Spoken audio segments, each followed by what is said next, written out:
और अब देखिए 5 मिनट का bulletin. RJD supremo Lalu Yadav आज पटना में करेंगे प्रेस कॉन्फ्रेंस। नीतीश की ओर से लगाए गए सभी आरोपों का जवाब दे सकते हैं लालू।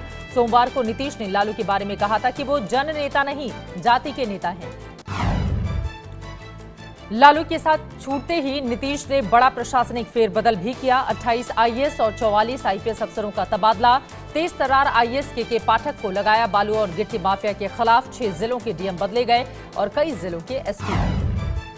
बीजेपी के साथ सरकार बनाने के बाद पहली बार प्रेस कॉन्फ्रेंस कर रहे नीतीश ने कहा, पहले से तय नहीं था बीजेपी के साथ जाना, लेकिन मेरे सामने कोई दूसरा विकल्प नहीं बचा। महागठबंधन चलाने में हो रही थी मुश्किल। महागठबंधन से अलग होते ही बाद में नीतीश के सुर बदल गए। बोले, मोदी का मुकाबला करने की क्षमता फिलहाल किसी नेता में नहीं। 2019 में भी मोदी ही बनेंगे प्रधानमंत्री। दिल्ली में जेडीयू के वरिष्ठ नेता शरद यादव ने एबीपी न्यूज से बातचीत में माना कि महागठबंधन टूटने का उन्हें बहुत अफसोस है। मैंने और नीतीश ने गठबंधन के लिए काफी मेहनत की थी। 11 करोड़ जनता के भरोसे पर हम खरे नहीं उतरे। बीजेपी अध्यक्ष अमित शाह ने बिहार को लेकर कहा, हमने किसी दल को नहीं तोड़ा। नीतीश ने खुद इस्तीफा दिया था। नीतीश कुमार भ्रष्टाचारियों के साथ नहीं रहना चाहते थे।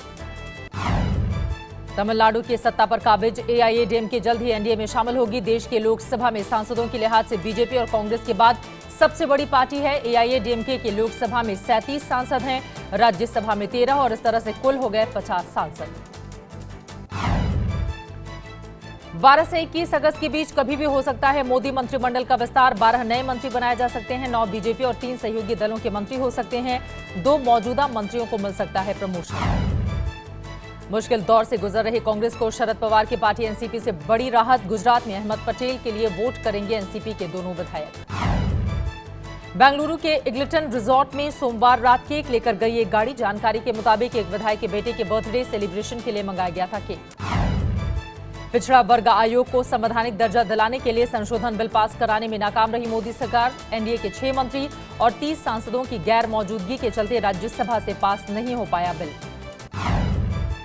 राज्यसभा में वोटिंग के दौरान सरकार के विरोध के बावजूद विपक्ष की ओर से दिग्विजय सिंह का एक संशोधन 74-52 के अंतर से पास हो गया, जिसे सरकार की किरकिरी माने जा रहा है। प्रधानमंत्री मोदी बेहद नाराज।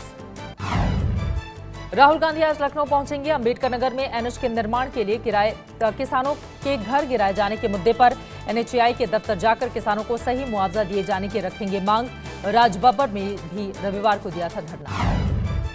मोदी सरकार अब भ्रष्ट अफसरों और कर्मचारियों के खिलाफ एक्शन लेने की तैयारी में। 5 अगस्त तक सभी भ्रष्ट अफसरों की लिस्ट तैयार करने का दिया आदेश। 15 अगस्त के बाद शुरू होगी कार्रवाई। केंद्र सरकार के अधीन करीब 48 लाख कर्मचारी हैं। प्रधानमंत्री नरेंद्र मोदी आज असम में बाढ़ प्रभावित इलाकों का दौरा करने वाले हैं। असम में बाढ़ से अब तक 83 लोगों की मौत हो चुकी है। लखीमपुर और जोरहाट जिले में अब भी 5000 से ज्यादा लोग फंसे हुए हैं। गुजरात में बाढ़ प्रभावित लोगों की मदद पर भी शुरू हो गई है राजनीति। बीजेपी बाढ़ पीड़ितों के बीच जो राहत सामग्री दे रही है, उस पर बीजेपी का चुनाव चिन्ह कमल प्रिंट किया गया है। गुजरात का बनासकांठा जिला बाढ़ से सबसे ज्यादा प्रभावित। तस्वीरें बनासकांठा के तड़ाब गांव की हैं, जहां कई घर ऐसे ही पानी में डूबे हुए हैं। शिमला में तेज बारिश से कई इलाकों में पानी भरा। शिमला के संजौले इलाके में भारी बारिश के बीच एक मकान पर पेड़ गिरने से 3 महिलाएं घायल हो गई हैं। मकान को भी पहुंचा है काफी नुकसान। टमाटर के बाद अब प्याज भी हुआ महंगा। पिछले 10 दिनों में दुगने हो गए हैं प्याज के दाम। दिल्ली एनसीआर में 30 से 40 रुपए किलो मिल रहा है प्याज। महाराष्ट्र के नागपुर में बारिश की वजह से 80 से 100 रुपए किलो पर बिक रहा है टमाटर। दाम बढ़ने से परेशान हैं लोग। महिलाओं ने कहा, बिगड़ गया है घर का बजट। लुधियाना में भी टमाटर का भाव लोगों को छुड़ा रहा है पसीना। बाजार में टमाटर अब भी 80 से 100 रुपए किलो मिल रहा है। महाराष्ट्र, हिमाचल में बारिश और कर्नाटक में सूखे की वजह से टमाटर की फसल खराब हो गई, जिससे टमाटर महंगा हो गया। एलपीजी पर दी जा रही सब्सिडी को अगले साल से पूरी तरह से खत्म कर रही है मोदी सरकार। लोकसभा में पेट्रोलियम मंत्री धर्मेंद्र प्रधान ने दी जानकारी। जून 2017 से हर महीने सब्सिडी वाले सिलेंडर की कीमत 4 रुपए बढ़ गई है। जम्मू कश्मीर के पुलवामा के हाकीपोरा में सुरक्षा बलों ने लश्कर के 2 आतंकवादियों को मार गिराया। मुठभेड़ जारी। लश्कर के बड़े कमांडर अबू दुजाना के भी घिरे होने की खबर। हिजबुल कमांडर यासिन यट्टू ने जम्मू कश्मीर के पुलिस अधिकारियों और नेताओं को 8 मिनट का धमकी भरा ऑडियो जारी किया है। जम्मू कश्मीर के अनंतनाग में आतंकवादियों ने बैंक लूटा। आतंकी बुर्का पहनकर बैंक में घुसे और 5 लाख रुपए लेकर फरार हो गए। दक्षिण कश्मीर के बिजबेहरा के अरवानी इलाके में हुई वारदात।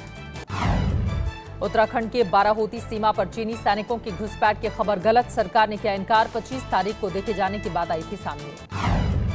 मुजफ्फरनगर में एक किसान की मौत के बाद परिजनों ने किया हंगामा। एक केमिकल फैक्ट्री के बाहर किसानों के साथ खतौली से विधायक भी धरने पर बैठ गए और डीएम को नहीं बुलाने पर फैक्ट्री में आग लगाने की धमकी देने लगी।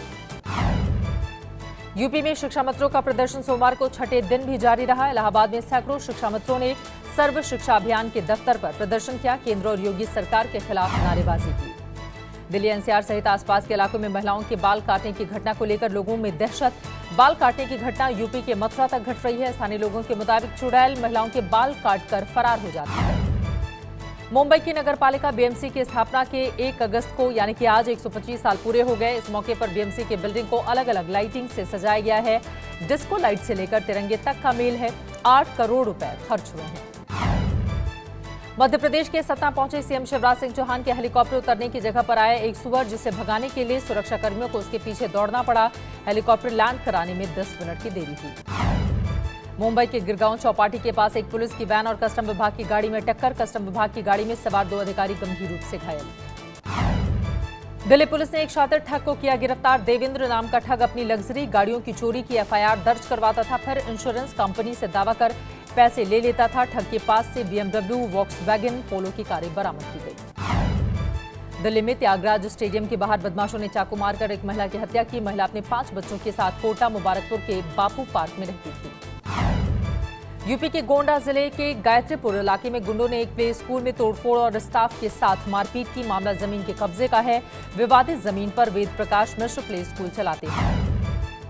यूपी के मेरठ में युवती से छेड़छाड़ के आरोप में कुछ लोगों ने एक युवक को जमकर पीटा। युवक मेरठ के ब्रह्मपुरी मोहल्ले में कपड़े की फेरी लगाता था। ये है एबीपी न्यूज, आपको रखे आगे।